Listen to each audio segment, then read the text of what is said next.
YouTubers! Mike Martin's here with the Mike Martin's channel. Canadians are struggling to afford basic necessities, Ottawa Food Bank says. And there is a video here on YouTube you guys should watch. Most Canadians worry about affording the basics. It was published a few days back. I really recommend you guys take a look at this video here. It's by CBC. I think it's CBC here. But let me see. Yeah, CBC News National. Most Canadians worrying about affording the basics. So check that out when you guys get a minute.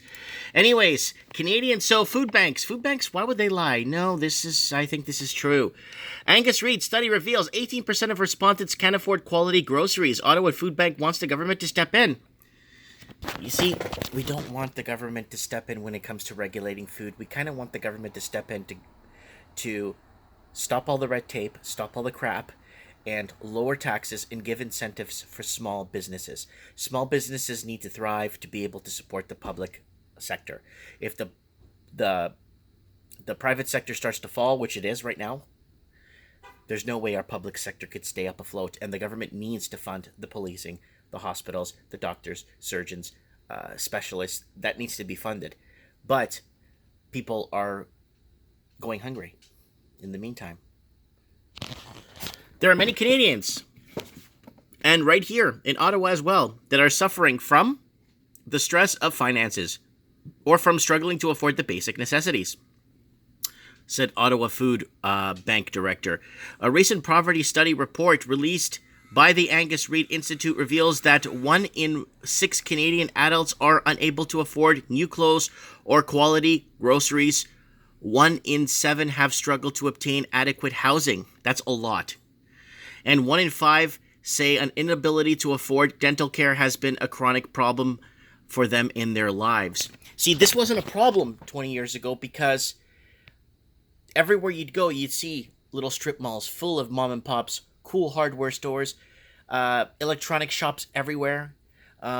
You'd see a difference. And if the government would step in and actually start supporting small businesses, middle class, and startups to potentially grow and employ more people and paying them a fair wage, I think we wouldn't be in this problem right now, guys. Like, it's got a lot to do with the housing affordability levels that I've been talking about for years on this channel. It has a lot to do with that right there is one major nail in the coffin.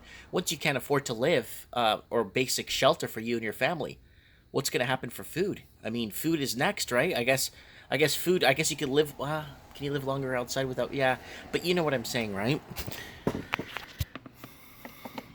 The study reveals 18% of respondents can't afford to purchase quality groceries. 25% of the respondents stated they had to borrow money to purchase food. What? So people are borrowing to consume, and that goes on to the HELOCs and second mortgages, and that's why our economy is looking nice and strong. According to the Ottawa Food Bank 27 Hunger Report, the number of food bank clients in the city increased in 2017. It was 5.6% higher than in 2016. The Angus Reid study report stated the equivalent of more than 1.5 million Canadian adults say they recently began getting food from food bank and similar services or have gone to rely on such services all their lives.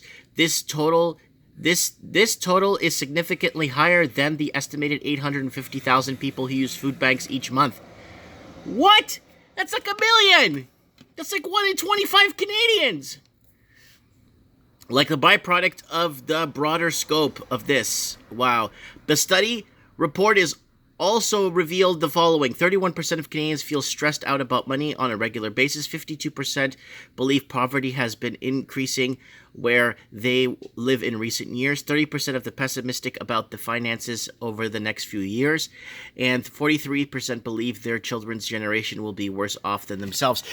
Guys, remember back in the day where your mom would say to you, get out there, you bum, and get a summer job. You're out of high school. Go there, make some money so you can save up and buy your first car. All you need is a job in this country and you're fine. Your basic necessities will be covered. All you need to do is get your bum out of bed early and get to work. But get your butt out of bed early and get to work. But now, I mean, getting to work 3 jobs doesn't even cover cover the basic necessities anymore. What we definitely see as the Ottawa Food Bank, we've done studies ourselves that show about 1/3 of clients don't eat fresh fruit all week, or sometimes at all, and some number for vegetables, stated Wilson.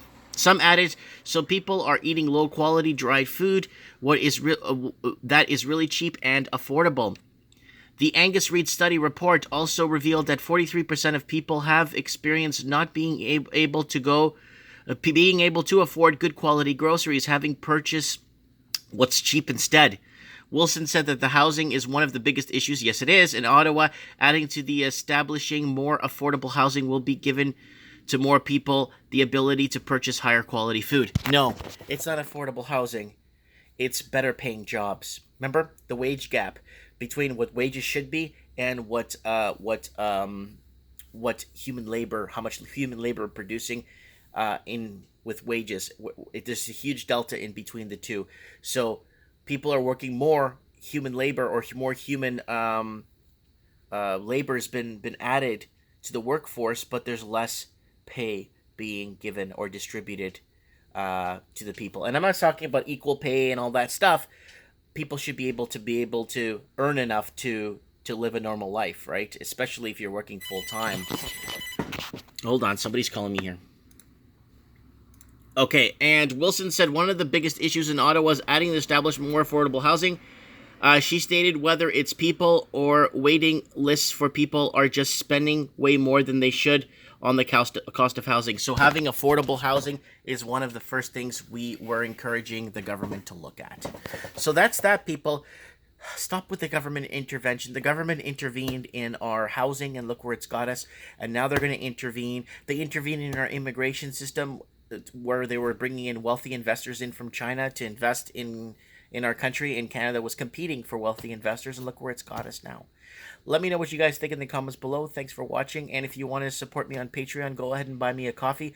I really appreciate that. Let me know what you guys think. Thanks for watching.